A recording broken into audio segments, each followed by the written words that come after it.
राधे राधे। हम बचपन से ही महाभारत युद्ध की अनगिनत कहानियां सुनते आ रहे हैं। इस युद्ध के योद्धाओं के पराक्रम की कहानियों का उल्लेख इतिहास की किताबों में भी मिलता है।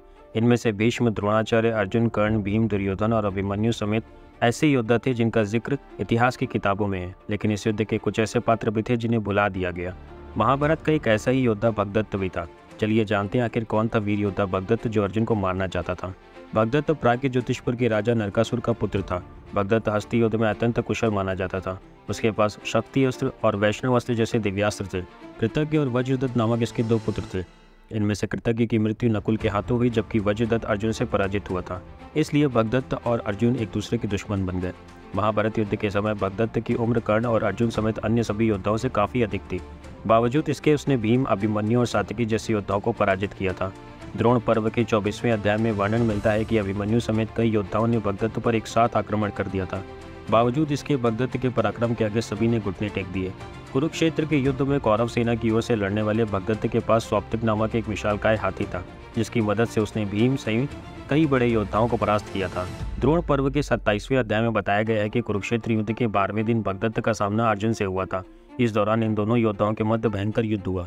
एक वक्त तो ऐसा आया जब भगदत्त ने अपने हाथी से अर्जुन को लगभग कुचल ही दिया था, लेकिन भगवान श्री कृष्ण ने बीच में आकर अर्जुन को बचा लिया। अर्जुन ने पलटवार करते हुए भगदत्त के सभी अस्त्रों को विफल कर दिया और भगदत्त घायल हो गया। अपनी जान बचाने के लिए भगदत्त ने अपने सबसे अचूक हथियार वैष्णव अस्त्र का प्रयोग किया, जिसका तोड़ अर्जुन के पास नहीं था। भगदत्त जब भी वैष्णवास्त्र से अर्जुन पर प्रहार करता, भगवान श्री कृष्ण बीच में आ जाते थे और अर्जुन बच जाते। भगवान श्री कृष्ण के सामने आने से भगदत्त का वैष्णवास्त्र वैजयंती माला में परिवर्तित हो गया। अर्जुन और भगदत्त के बीच युद्ध 8वें दिन तक पहुंच चुका था।